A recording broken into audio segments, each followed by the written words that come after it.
Hey, welcome everybody. We are live to this episode of Café con Leadership / Women Wednesday for United Latinas. I'm so excited for today because we have Senator Annette Taddeo. Welcome, Senator. I'm so excited to have you. Thank you. I'm delighted to be here with you. There's a million questions that I have, and I know we're limited on time. But I want to get a lot of great information from you. First of all, as a Latina, okay, I know the undertaking of even having the audacity to run for an elected position, let alone senator, was huge and a huge decision for you to make. What was the driving force that said, or the straw that broke the camel's back that said, I have to do this and I'm willing to do this? Actually, interestingly enough, I decided in college that I was someday going to run for office because of an unpleasant experience in college. So I would say to everyone, just because we unfortunately through life go through experiences that sometimes are not good. Try to make something good out of it. Try to learn from it and then go forward as to how you can make it better so that doesn't happen. Whatever happens to you doesn't happen to someone else. And this is why a lot of women, unlike men, end up getting into the public sector or running for office. A lot of them, some tragedy, some situation. For me, it was in college. I ran for student government secretary. And I went to school, so for those of you who do not know, I went to school in Alabama. So I was probably one of the few Latinas there. And that in itself was quite audacious to want to be in leadership. And that's really the moment, because I had always, I'm not an immigrant. Most people think I am, but I really am not, although I was born overseas. I was born an American citizen due to parental rights. My dad was in the Air Force, and that's how he ended up in Colombia. So I never really saw myself as a foreigner or as somebody different. I knew that my English had an accent. I knew that, obviously my mom is Colombian. I knew all these things, but I was raised by an American war hero in my eyes. And so to me, I was as American as apple pie. But didn't really realize how other people view so many of us, right? View Americans, view immigrants. And I have to tell you, on the day of the election, I had put posters all over the school that said Annette Taddeo for secretary, student government secretary. And on the day of the election, the posters had been vandalized, and the secretary was crossed out, and it said Annette Taddeo for deportation. So as you can imagine, you're 21, 22 years old. It was a very painful but eye-opening moment for me that really made me decide, someday I'll run for office. Now, let me fast forward, and let me say that was a very painful moment, but I did say, I'm not going to let this make me bitter or angry. Quite the opposite. I want to be someone who really, makes something out of this and can come back and can really, give back to this country, because what makes us great is the fact that we are so diverse, that we are a nation of immigrants, and we're stronger when we are much more diverse. Having said that, Senate race. Fast forward many years later, I had already run for office. I had lost. I even ran statewide. I'm actually the first Latina Democrat, if I'm not mistaken, and the only, unfortunately, that has run statewide on the Democratic ticket. And I was the lieutenant governor nominee when Charlie Crist asked me to be on his ticket for lieutenant governor. So we had lost by less than 1%, very painful. And, it's really interesting because when the Senate special election came about, because my senator had to resign due to a scandal, I started getting the phone calls. You need to run from people in the community. But I will let you know that the main reason why it really got pushed over the edge, like your original question, was I got a call from the leaders, the chair of the Democratic Party, who said, "We've made a decision and you cannot run." And so, I was already like thinking about it and wondering, should I, should not? But my response was, you know what? My husband doesn't tell me what to do.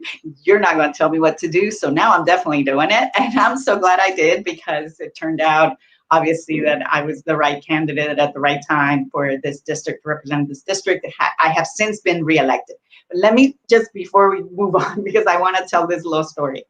After I got elected in the special election for the state senate, which was actually the first election, the first special election where a Democrat had flipped from red to blue in Florida history, and I became the first Latina Democrat in the Florida Senate. I got asked by that university where I graduated, University of North Alabama. I got a call and they said, "We want you to come and we want you to give our commencement speech." So I had this amazing opportunity to go back to my alma mater and, as a senator, and to tell the story of how my political career got started and how I got started and what happened to me. And I was like, should I tell them the story? I mean, this is Alabama. They're probably gonna, throw me out of there. But I ended up getting a standing ovation from my speech. And it felt really, really good. That it gave me hope that no matter how red of an area, how red of a state, if we tell our stories and we humanize them and we make people realize that we have a lot more in common than divide us, I really believe that we can get somewhere. But it was for me, something very rewarding, of course, because I got to go back and tell the story. That must have been so funny, and that's great, that you were able to, incorporate that into that, because it's true, you want to be authentic then, those are the incidences in our lives that trigger some big change or some big thought to happen. So what's it like? Because a lot of Latinas and individuals, people in general, are afraid to even run for office because there's a lot of naysayers, there's a lot of negative. How did you handle that? How do you push through that? Because I know they came. Oh yeah. Running for office is, listen, if you don't have anything negative, they're going to make it up anyway. So you have to be ready for everything and anything. And frankly, when you don't have anything in your background, most of it is made up anyway. I mean, and you just, as long as you're doing this for the right reasons, you got your family behind you, you really want to serve. Again, I think voters have really responded really well, especially in this new day, to being real, to not being fake, and I think that really resonates no matter what. But how do you handle it?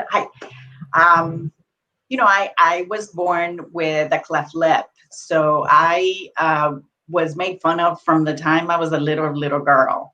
And I was always the ugly duckling and the kid that, none of the boys wanted to date and things like that. So I think that that gave me a lot of strength to have what I call alligator skin, just real thick skin that nothing really bothers me. It doesn't matter. I know that it's what's on the inside that matters. And again, if your heart's in the right place and you really want to do this, voters will see right through that. And so I think that that's nice that we're now at a stage where we can do that. And I will say I wasn't always like this. When I first ran for office, I wasn't as experienced, obviously, and I did have all these consultants that told me, you need to dress like this. I wear a lot of pink. I'm wearing pink today. Don't wear pink. That's just too feminine. You need to wear dark colors.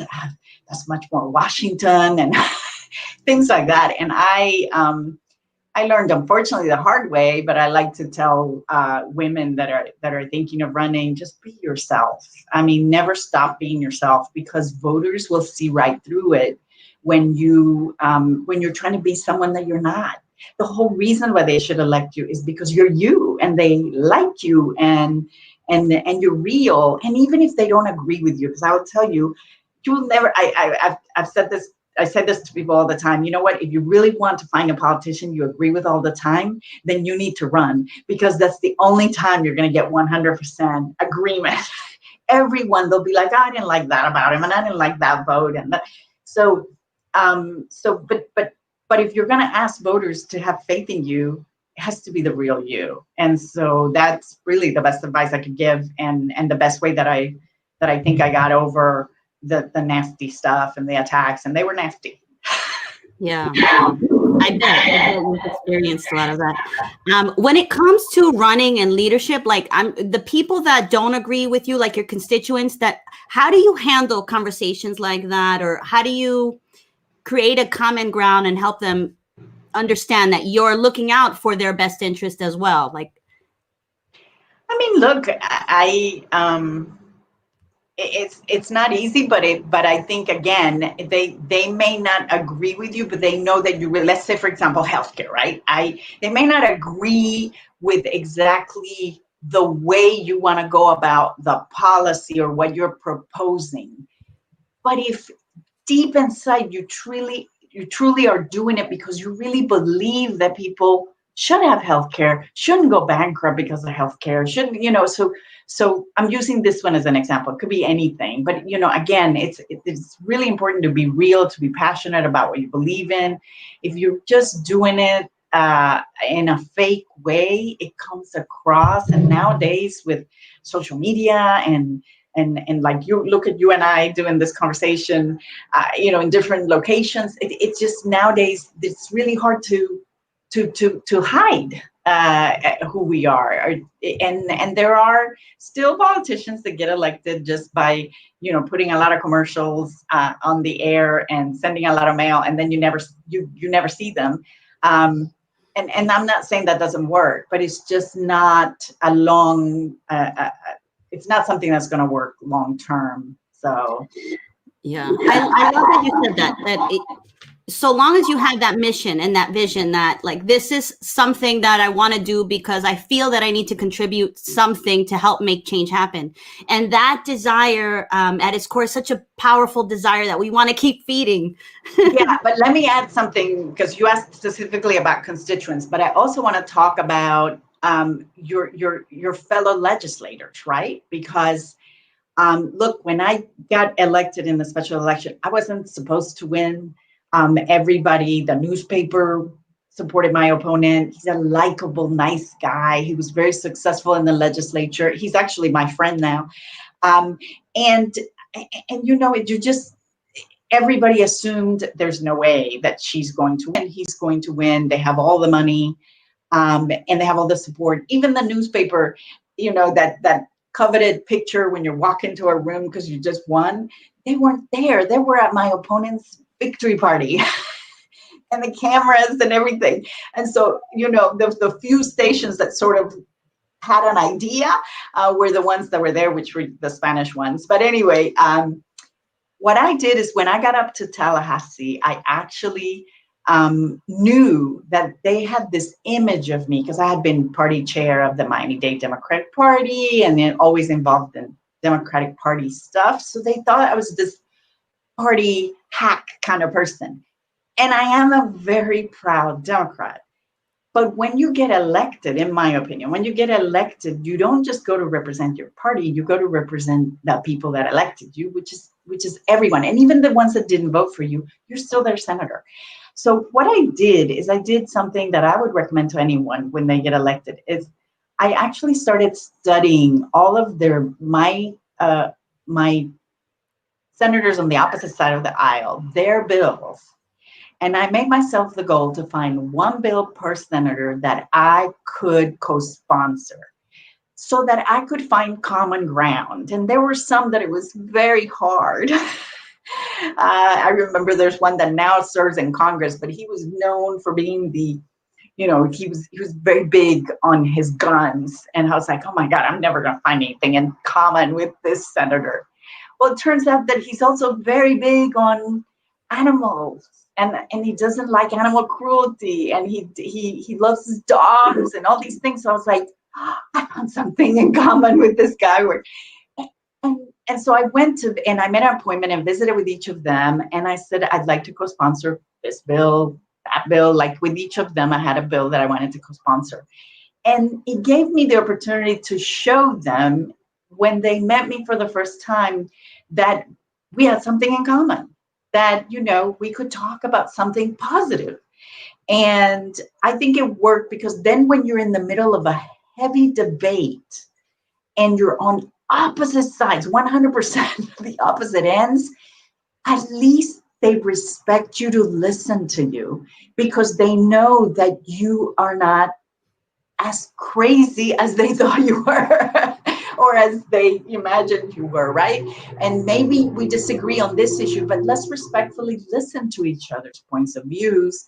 And, I think that's part of being elected. We see a lot of people that just love to make a lot of noise, but they don't move the needle at all for the people that really elected us. And for me, it's more about, either passing good legislation or stopping bad legislation or making bad legislation less bad. And you're able to do that if you're able to have the respect of those across the aisle from you. Not everybody that's an opponent of yours on the opposite side of the aisle, they shouldn't be your enemy. We're all there trying to do something. And yes, there are those exceptions of those that just, it's really difficult. But I say most of them, I would say to most of them something I learned a long time. You can't shake someone's hand if you have a closed fist. And it's really important to open that hand and be able to listen. I really love that you said that, because especially with so much Facebook and social media and these conversations are being had. And I always try to meet people like there's got to be something we agree on. And first of all, we all want to make sure that we're putting a roof over our heads. We all want our families to be fed. We all want the basic health care. We all want the basic needs that all of us need. So sometimes somebody with a completely opposite opinion, I'm like, how do they think like that? Don't they know like that we're like, I'm the same, like I have the same fears. I believe some of the same things, obviously some of those, there's extremes to that, but there's always that middle ground that we shouldn't be saying you're this and you're that, you're this side and you're that side. So this side, you're all of these bad names that are made up. There's always an opportunity to, especially when it's when you're meeting someone eye to eye versus behind a screen, that we're suffering from the same things. We want the same things. If we understood that, we would respect more of each other. We would have more humanity in all of these things. Yes, Sandra, but unfortunately, because of social media, a lot of people are able to hide and not really, like you and I are looking at each other right now. A lot of people are able to hide and be really hateful on Twitter, Facebook, all the different. And so that is unfortunate, right? And sometimes you don't even know if they're real or they're just, some kind of bot that's out there to try to incite hate. Yeah. So you have to watch out for all that too. Yeah. And that's another issue. I wonder what committee that is that really governs what just the hate verbiage that's being, I don't think there's anything that governs that, but there is just a lot of hate verbiage that is being used and the bots and all of these things in communications.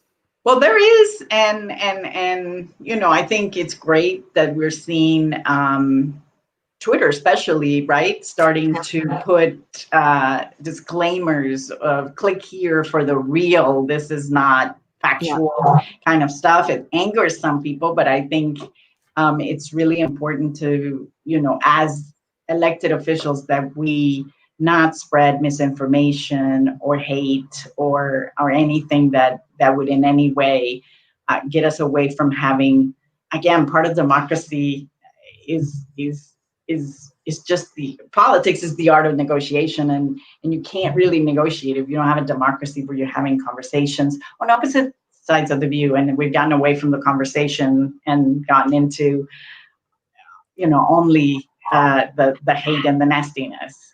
Yeah. I love that you said that leadership is finding that middle ground between disparate mindsets. So I want to get into your business, because you're a business owner. I want you to share what you do and then how that all incorporates into your senator position. Absolutely. I know most people are like, what, you still have a business? Yes. Being a Florida state senator, it is not a full-time job, supposedly. It's not true. It is, but it is not supposed to be. It certainly doesn't pay as a full-time job because it's not supposed to be. But like I said, it does take much more than a full-time job, in my opinion, if you're going to do it right. And so I've been a business owner since I graduated college. I started. It actually was going back to the university. I was doing an internship for the Tennessee Valley Authority, where I started translating documents. And I said, you know what? There's a lot of translation firms out there.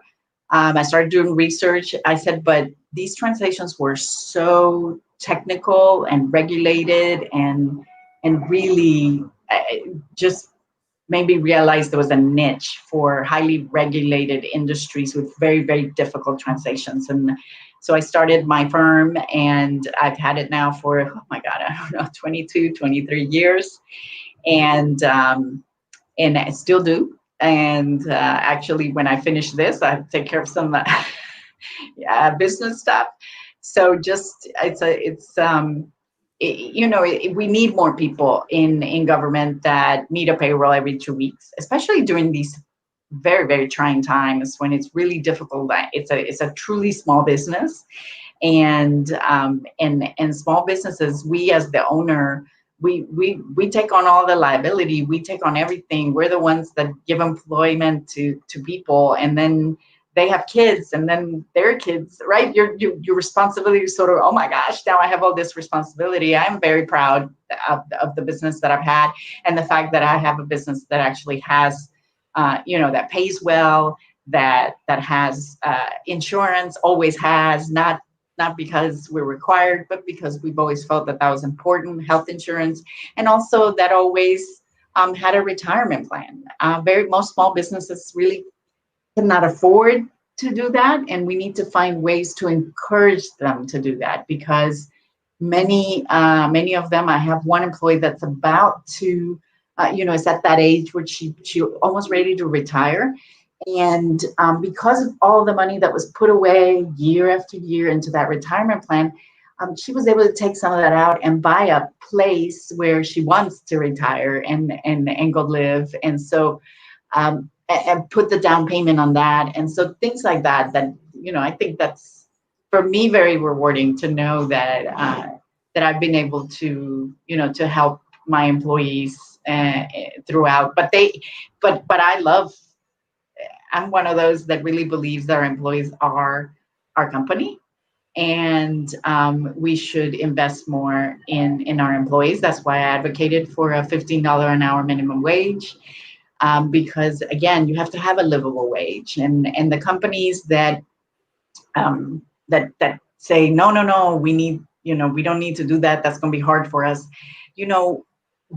We as a government, or as taxpayers, I should say, are sort of subsidizing you then, because if people have to go for government help because you're not paying them enough, then we're all paying for those big businesses that don't want to pay a livable wage. And I think that's actually corporate welfare, and it shouldn't be happening.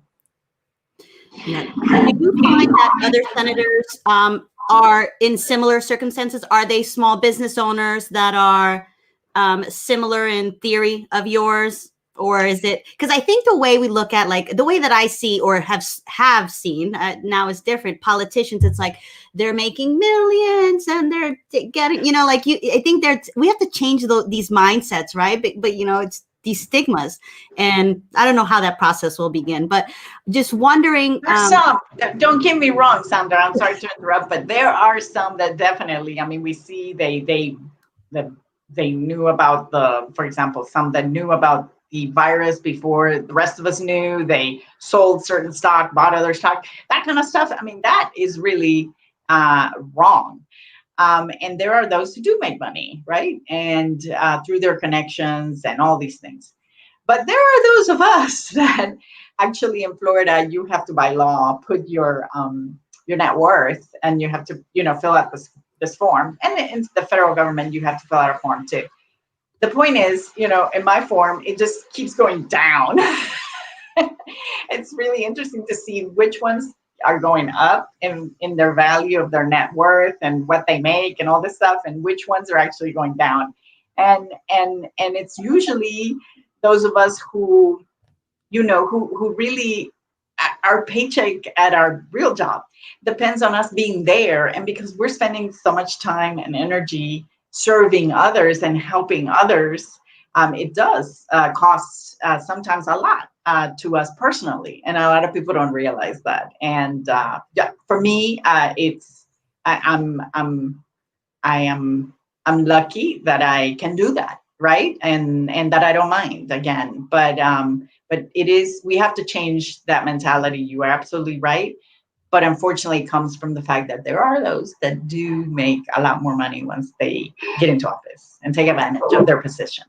Yeah. And on that note, how do we vote? Because we turned out great, right, in the primaries. And that's one thing with the Latino culture, right? We'll come out when we are told to come out for the presidential elections, but not showing up in the midterm elections or even the elections that happen in a primary year, like your school board. Yes. We did so good. I want to make sure that we keep this momentum where in 2 years, we got a great turnout at the midterms.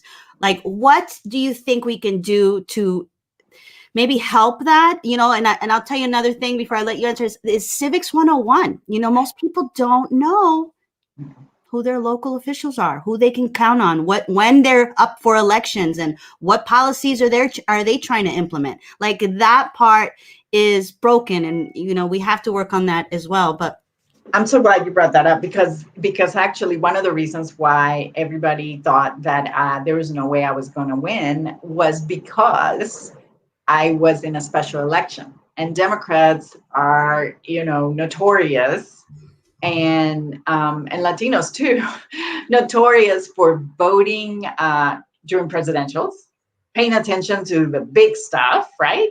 And little do they know that it affects them more. The budget for the school board, and the discussions that they're having on your kids' education, the county government, the city government, all these things that really affect your day to day. I realize we pay a lot of attention to the big presidentials and big other races, but yes. So I know this very well, how difficult it is to get people out to vote.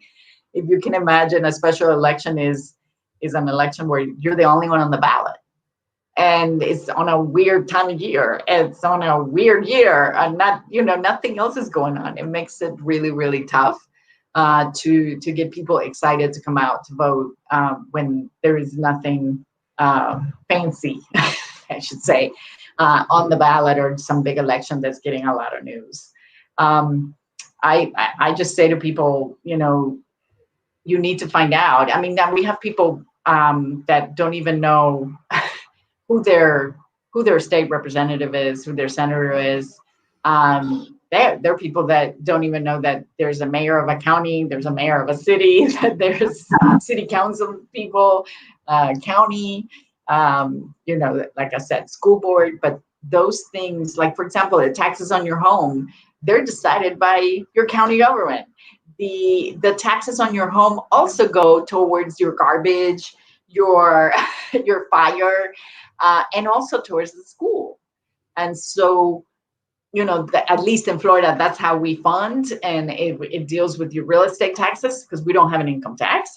So imagine, if you don't pay attention to that, this is your pocketbook. This is your pocketbook. You need to pay attention. You need to know what's going on and what's being done.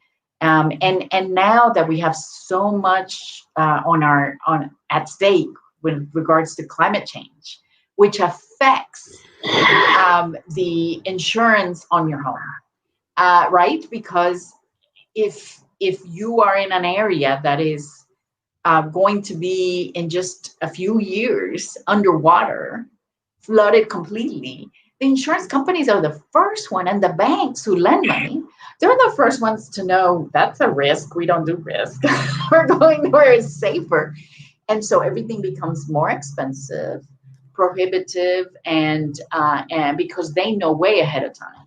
So I just think it's important for everyone to pay attention at every single level, and to ask. And what's nice about these smaller elections and lower level people that run, you actually get an opportunity to talk to them, to ask them questions, to and now with the internet, oh my God, you can do research, you can find so much information before you go vote. And now that you can vote by mail, you don't have to miss an election. You can actually request, and at every election they send you this ballot. And how nice it is that you can actually research everyone. So you can make a decision, because usually people just go with the name they sort of recognize or think or remember. Or sometimes if we're Latinos, we're like, oh, that's the Latino name. But what if there's two Latino names? How do you know which one you agree with the most? So for all those reasons, I say yes, this is really important, and stay involved and engaged. Definitely. We got a came in. He likes this conversation. How does the normal public get educated about this? I mean, I will tell you. I mean, the first thing is to follow your elected officials. I mean, there are websites where you can go and you put your address, and it lets you know at every level who represents you, which is really cool.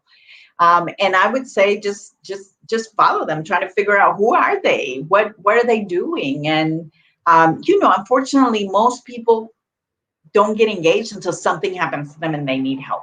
Most people, for example, with COVID, right? We had a lot, and we still do, a lot of unemployed people. Unemployment has been a disaster in my state of Florida.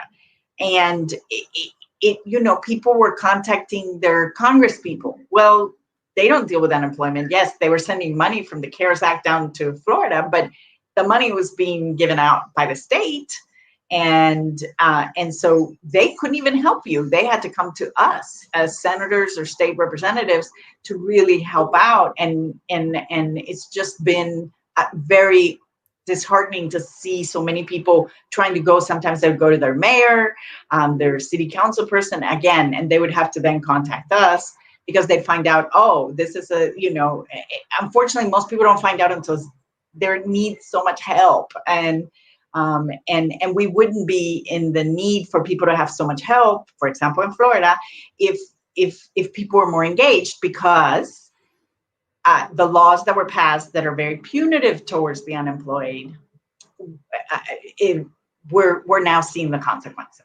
And it's this attitude of unemployed people are losers and don't deserve help. Go get a job. Well, when you lose, the whole reason unemployment is an insurance that your employer pays. So it's not a giveaway, first of all. And second of all, it's something that you,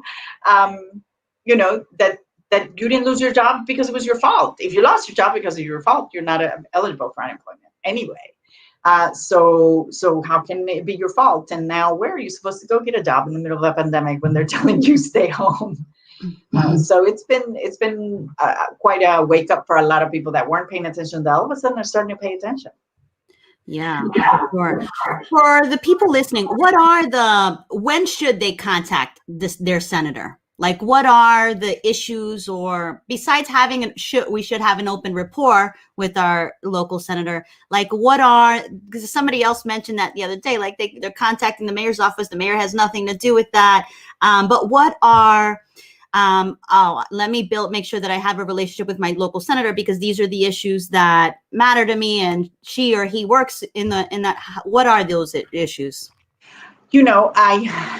I would say whatever it is that is important to you, right? But if there's not one thing, like let's say you're very passionate about climate change, or you're very passionate about agriculture, whatever it is, right? So sometimes it's just something as simple as you have an idea for a bill.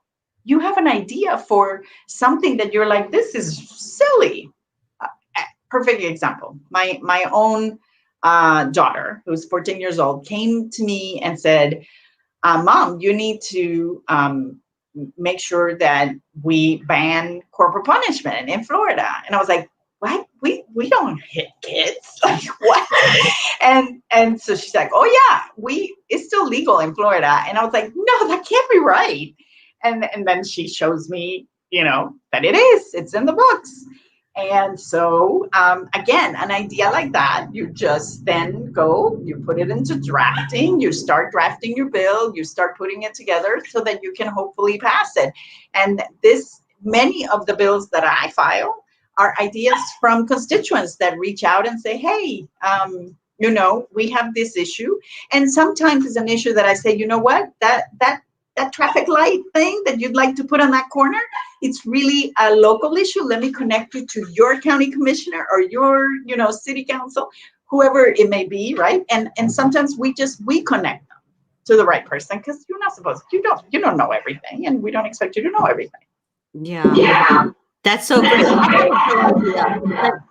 So that we incorporate Civics 101 in educating in our school system. How do we, I'm going to start. It is actually, well, at least in Florida, it is. It's what? It's in process? No. Civics is seventh graders have to take it. Really? Yes. Okay. Yeah. Well, that's good. Because it wasn't, I didn't get it. We've incorporated other things. Like, for example, we didn't have, for example, the teaching of the Holocaust, and all of that was not part of the education in Florida. And I was one of the ones that pushed for that. So there's other things that we've incorporated into education in Florida. I will tell you though, we have so many things that we've incorporated into teaching in Florida that it is it's too much. Like we have put so much pressure on these teachers. Oh, you have to teach about this and you have to teach about that. Now, but civics is required. It's seventh graders. And if we do a good job or not, yeah. But I can tell you, my daughter is more knowledgeable than I would say even me. Like, she is so, like, she loves it, and she's, like I told you, she's even given me bill ideas. So I do think, and she goes to public school, so I do want to thank the public teachers who are, going out of their way to really teach their kids. I have a dog asking me to pick him up, so. Oh. my baby. Oh. What's his name? Or her? Mocha. Oh. Either I pick her up or she starts barking. So you get to see we have one more question that came in. Speaking of what you were just mentioning before, child abuse is a big issue. How does it differ from child discipline? And actually, I've been seeing that podcast come out that's talking about that. What are your thoughts on that? Child abuse is already, something that's not legal, but I would consider paddling students something that we should make not legal as well. We do have certain areas to the north of Florida that are very conservative, and they feel that it's okay to paddle kids, for the teachers to paddle kids. Here's what the studies have shown. The studies have shown that, and this is from the Pediatric Association and all of the experts in mental health. This really is, we're trying to teach our kids to not learn from violence. And here we are, the person that they admire the most, which is their teacher, is turning around and with violence, because hitting is violence. Is it really the best way to teach them when we're trying to tell them to not be violent? And I will tell you, the kids that are the most, that get corporal punishment, the most, all the studies show, are kids who are disabled. And so, I mean, to me, it's like, how can you how can you hit a disabled kid, right? But any kid, but a disabled kid is like, that's when people are like, oh, and I'm like, yes, there's a lot of that, and many of them can't talk and tell you that this happened, right? And so so there's a lot that we need to do, and unfortunately, I will tell you, in my district, it's already, school districts in certain areas, they have made it illegal to be able, as they have totally done away with corporal punishment. The problem is, by doing away with it, there is no form to report when it does happen. So what I'm concerned about is that it is happening and we just don't know it, because no longer, if it's like something that doesn't happen because we don't allow it. And it's just a shame, but believe me, I file it every year. I'm not giving up until we get it done. This is my daughter's bill, not my bill, but very rightly so. It's a bill we need to pass. And the other kids that get the most corporal punishment are Black and brown kids, so a lot of minority kids. Definitely. I remember when I was in second grade observing that, our teacher was, in that image I would never get out of my head. I still remember that to this day. But Senator, it's been such a pleasure having you. I got a million other questions. I hope we could do this again another time. But I want you to share with us, what is your message, your mission, your vision? What do you want to see in the world? Ooh, that's a big question. I mean, for me, is just a part of my religion, leaving the world a better place, right? Leaving your own grain of sand with a mark, and a good mark. And unfortunately, in politics, in our history, we have had a lot of people that leave a stain in the world. And you can either do a lot of good or a lot of bad when you are in leadership.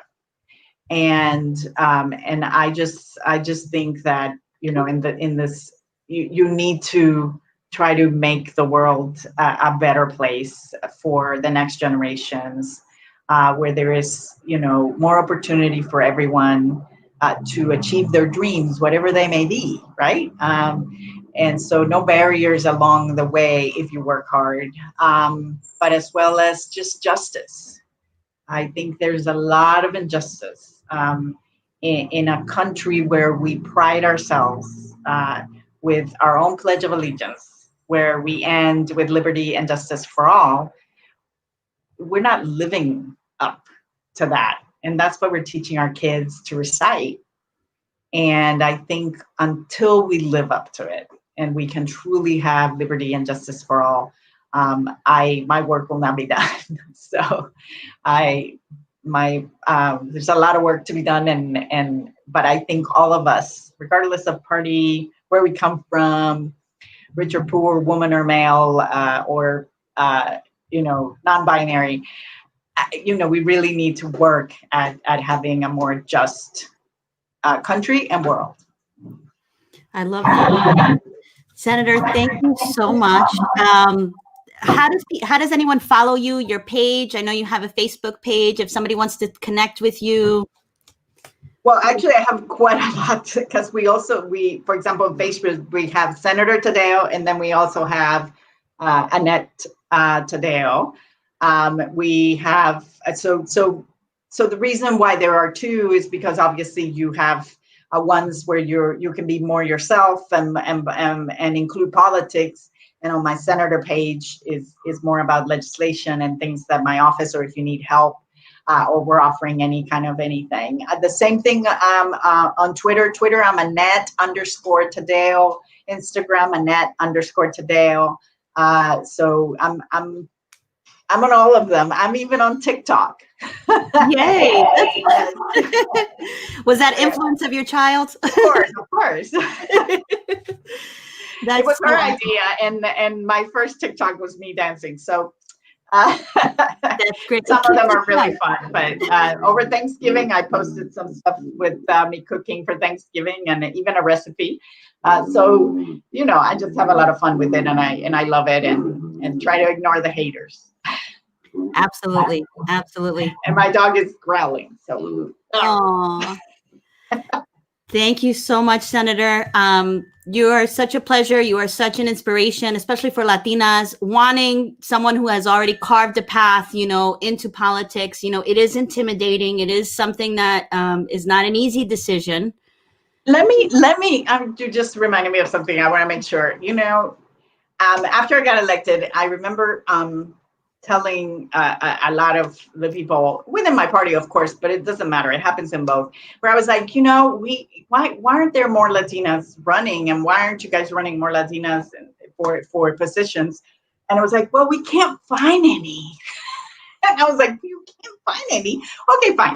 So let me host, and this was pre-COVID, right? So I said, let me host a brunch at my house and call it Latina Lista. And I posted it on social media, and I said, come to my house, anybody who's ever thought about running for office. And it was great. The house was full of women, full of Latinas. And out of that, there were quite a few that ran.